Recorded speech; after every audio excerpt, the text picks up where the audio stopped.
नमस्कार, पुन्हा एकदा डिझायनर चॅनलमध्ये तुमचं स्वागत आहे। आणि आजचा बघा मला माझ्याकडे ब्लाऊज आला होता की त्यांना या प्रकारे ब्लाऊज शिवून पाहिजे होता आणि ती जी बॉर्डर आहे ती तशीच त्यांना डिझाइन पाहिजे होती। आणि हे बघा मी अशी डिझाइन केलेली आहे, त्याला अशी या बाजूने अशी डिझाइन आलेली आहे, जे आपला मुंडा आहे मुंड्याच्या बाजूला अशी डिझाइन आलेली आहे आणि इकडून पुढून नेक आहे आणि त्यांना अशा प्रकारे ती डिझाइन पाहिजे होती। आता मी तुम्हाला दाखवते की मी कशी लावली आहे।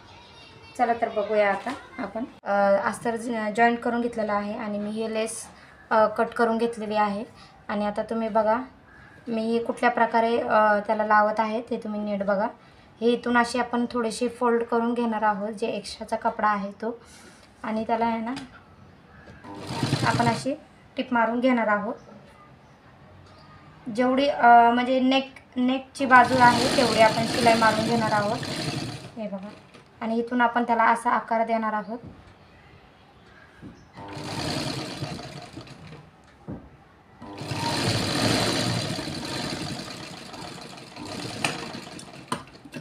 हे बघा एक बाजू शिवून झालेली आहे माझी। आता आपण हे पलटी करून शिवून घ्यायचं, कारण काय आहे खालून तरी गोळा होऊ नये म्हणून, खालचा अस्तर दिसावं म्हणून आपण एक साईडने हे पलटी करून शिवून घेणार आहोत, हे बघा।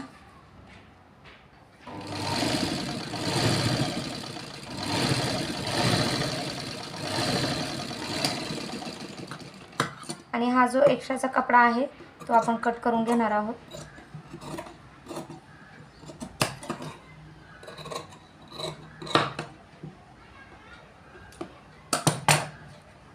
आणि तुम्ही बघू शकता कशा प्रकारे ही डिझाइन तयार झालेली आहे। जशी मी ही बनवलेली आहे सेम तशीच आपण काठ जोडून घेतलेले आहेत, तुम्ही बघू शकता।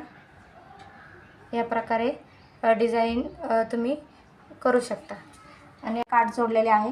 आणि जर व्हिडिओ तुम्हाला आवडले असतील लाईक करा, सबस्क्राईब करा। आणि अजून छोट्या छोट्या टिप्स अशा जर तुम्हाला बघायच्या असतील तर मला प्लीज कमेंट करा। तुम्ही बघू शकता ब्लाऊज रेडी झालेला आहे। त्याच्या स्लीव्स पण मी अशा केलेल्या आहेत, हे बघा। याचा पफ बाहेर काढलेला आहे, त्याचा असे स्लीव्स केलेले आहे त्याची। आणि बॅक डिझाइन अशी बॅक डिझाइन केलेली आहे। आणि हे बघा एवढं सुंदर असं त्याला डिझाइन मी केलेली आहे राऊंड शेपमध्ये।